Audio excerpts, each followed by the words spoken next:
Praise the Lord, ஹல்லேலூயா. கிறிஸ்துவுக்குள் பிரியமானவர்களே, இந்த அருமையான காலை வேளையிலும் தேவ சமூகத்துக்கு வந்த உங்கள் ஒவ்வொருவரையும் இயேசுவின் இணையற்ற நாமத்தினாலே அன்பின் வாழ்த்துக்கள். இந்த நாளிலும் 2 நாளாகமம் 14ஆம் அதிகாரம் 11வது வசனத்தை அடியேன் வாசிக்கிறேன்.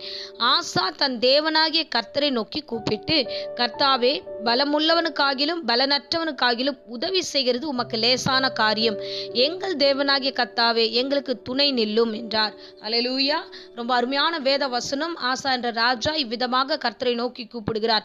அவருக்கு எதிர்கொண்டு வருகிற பெரிய யுத்தத்துல எதிராளியாய் வருகிறவர்கள், விரோதமாய் வருகிற ராஜாக்கள் 10 லட்சம் பேர் அவருக்கு எதிராக வருகிறார்கள். இவரிடத்துல ஒரு 3 லட்சம் பேர் தான் இருக்கிறாங்க. இப்ப இந்த எதிர்கொண்டு இருக்கிற காரியத்தை பார்க்கும் பொழுது இந்த யுத்தத்துல எப்படி நம்ம ஜெயிக்க போகிறோம்ன்ற ஒரு குழப்பம் எல்லோருக்கும் மத்தியில இருந்தது. ஆனா ஆசா மட்டும் தெளிவாய் ஒரு காரியத்தை அறிந்திருந்தான். என் தேவன் எனக்கு கூட துணையா இருந்திருந்தா எப்பேற்பட்டவர்களா இருந்தாலும் நான் ஜெயித்து விட முடியும் என்று அவர் விசுவாசித்தார். அல்லேலூயா. அதனாலதான் அவர்கள் 10 லட்சம் பேரும் அணிவகுத்து வந்து நிற்கும் பொழுது இவர் எதிர்கொண்டு போகிறதுக்கு முன்பதாக தேவனை நோக்கி அவன் ஜெபிக்கிறான். ஆண்டவரே, கர்த்தாவே, எங்களுக்கு துணை செய்யும், எங்களுக்கு உதவி செய்யும், எங்களுக்கு துணையாய் நில்லும் என்று சொல்லுகிறான். சொல்லிட்டு அவன் சொல்றான் அந்த வார்த்தை பாருங்க, பலம் உள்ளவனுக்காகிலும் பலனற்றவனுக்காகிலும். சோ ஆண்டவராகிய கர்த்தர் எல்லாவற்றிற்கும் உதவி செய்ய வல்லவராய் இருக்கிறார். சோ பலவீனமா இருக்கிற ஒரு மனுஷருக்கும் அவர் உதவி செய்வார் என்று சுட்டி காமிக்கிறார். நாங்க கொஞ்சம் ஜனங்களா தான் இருக்கிறோம், எங்களுக்கு எதிர்கொண்டு போய் சண்டை போடுறதுக்கு பலன் இல்லை, ஆனாலும் கர்த்தாவே, எங்களுக்கு நீர் துணை நின்றா இந்த யுத்தத்துல என்னால ஜெயிக்க முடியும் என்று அவன் விசுவாசித்தான். அல்லேலூயா.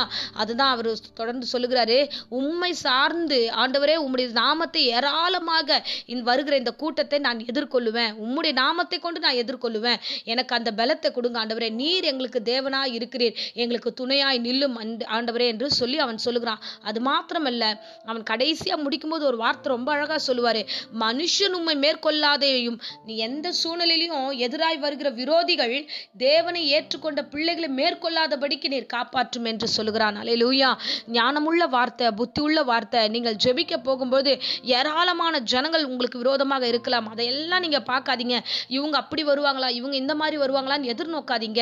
தேவனை நோக்கி பாருங்க. ஆண்டவரே, எதிராய் வருகிற ஜனங்கள் உம்மை மேற்கொள்ள கூடாதபடிக்கு ஆண்டவரே, நீர் அப்பா எங்களுக்கு உதவி செய்யும், எங்களுக்கு உதவி செய்யும் என்று நீங்கள் ஜெபிக்கணும். அல்லேலூயா. அவர் தான் சொன்னார், ஆண்டவரே, தேவனாகிய கர்த்தாவே, உம்மை மேற்கொள்ளாதபடிக்கு நீர் எங்களுக்கு உதவி செய்யும். அப்போ ஆண்டவருடைய பிள்ளைகளுக்கு என்ன பிரச்சனை வந்தாலும் அது தேவனுக்கு வந்த பிரச்சனை மாதிரி என்று விசுவாசத்தோடு அவன் அவ்வளவு அழகாய் சொல்லுகிறான்.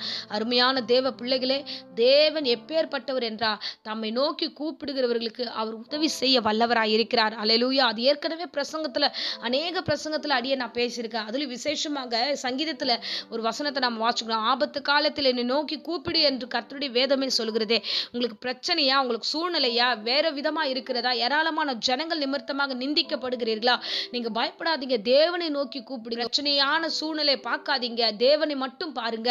ஆட்களை பார்க்காதீங்க, தேவனை மட்டும் பாருங்க. உங்களுக்கு விரோதமாய் பேசுகிற வார்த்தையை பார்க்காதீங்க, தேவனை மட்டும் பாருங்க.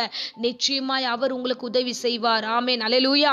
அந்த விசேஷமான வார்த்தை என்னன்னா, மனுஷன் மேற்கொள்ளாதபடிக்கு, சத்ரு மேற்கொள்ளாதபடிக்கு, பிசாசானவன் மேற்கொள்ளாதபடிக்கு கர்த்தாவே எங்களுக்கு துணையாய் இரும் என்று அவர் ஞானமாய் ஜெபித்தார். அவ்விதமான ஜெபம் இன்றைக்கு நமக்கு தேவைப்படுகிறது. நீங்கள் ஜெபித்து பாருங்கள், கூப்பிட்டு பாருங்கள், அவரை நோக்கி விசுவாசத்தோடு அமர்ந்து பாருங்க. யுத்தம் அணிவகுத்து வந்து நின்ற பொழுதுதான் ஆசா திரும்பி ஜெபிக்கிறான். எல்லாரும் திரண்டு வரலாம், நீங்கள் உங்களுடைய ஜெபத்தை மட்டும் விட்டுடாதீங்க. ஜெபமணி தொடர்ந்து தேவனோடு கூட பேசுங்க. கர்த்தர் உங்களுக்கு ஞானத்தையும் அறிவையும் கொடுத்து உங்களை நிச்சயமா நடத்த வல்லவராயிருக்கிறார். அல்லேலூயா. உங்கள் ஜெபத்துல ஒரு நாளும் பின்னடையாதீங்க, ஒரு நாளும் விட்டு கொடுக்காதீங்க. என் தேவன் என் ஜெபத்துக்கு பதில் தருவார் என்ற விசுவாசத்தோடு இருங்க. கர்த்தர் பெரிய காரியங்களை செய்ய வல்லவராயிருக்கிறார். அல்லேலூயா. எவ்வளவு ஜனங்க ஜெபிக்கிறாங்க, எவ்வளவு பேர் இருக்கிறாங்கல்ல, முழு விசுவாசத்தோடு ஜெபிக்கிற ஜனங்களுக்கு கர்த்தர் உண்மையாகவே உதவி செய்ய வல்லவராயிருக்கிறார். அல்லேலூயா. சோ நீங்கள் விசுவாசத்தோட ஜெபம் பண்ணுங்க. நீங்க தேவ பயத்தோட பக்தியோட கர்த்தர் எனக்கு செய்வார்ன்ற நம்பிக்கையோட ஜெபம் பண்ணுங்க. உங்களுக்கு முன்பதாக வருகிற எல்லா காரியத்தையும் கர்த்தர் அதம் பண்ணுவார். உனக்கு விரோதமாக உருவாக்கப்படுகிற எந்த ஆயுதம் வாய்க்காதே போகும். விசுவாசத்தோட உன் குடும்பத்தை வேலி அடைத்து ஜெபம் பண்ணுங்க. கர்த்தர் பெரிய காரியங்களை செய்வார். ஆமென். இப்பொழுதும் அடியேன் உங்களுக்காக ஜெபிக்கிறேன். அன்பு ரட்சகா, அந்த அருமையான வேலைக்காக ஸ்தோத்திரம். ஆண்டவரே, அப்பா, சூழ்நிலை கண்டு ஆண்டவரே பயந்து மிரண்டு போகாதபடிக்கு விசுவாசித்து உம்மை நோக்கி ஆண்டவரே ஜெபிக்க என் பிள்ளைகளுக்கும் எனக்கும் ஆண்டவரே நீர் பலன் தருவீர். செய்வீராக. நீர் ஆண்டவரே பலவீனமானவருக்கும் உதவி செய்ய வல்லவராய் இருக்கிறீர் ஆண்டவரே.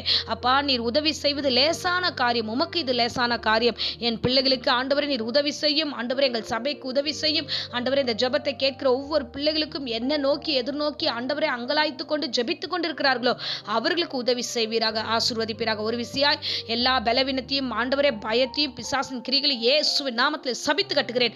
பூரண கிருபைகளோடு இறங்கும், ஆசீர்வதியும் ஆசீர்வதியும். அப்ப அந்த வேளையில வியாதியோடு யாராகிலும் போராடி கொண்டிருந்தா அந்த ஜுரம் நீங்கட்டும், பூரண சுகம் உண்டாகட்டும், எல்லா ஜுரம் நீங்கட்டும், வியாதி நீங்கட்டும், பலவீனம் நீங்கட்டும் ஆண்டவரே.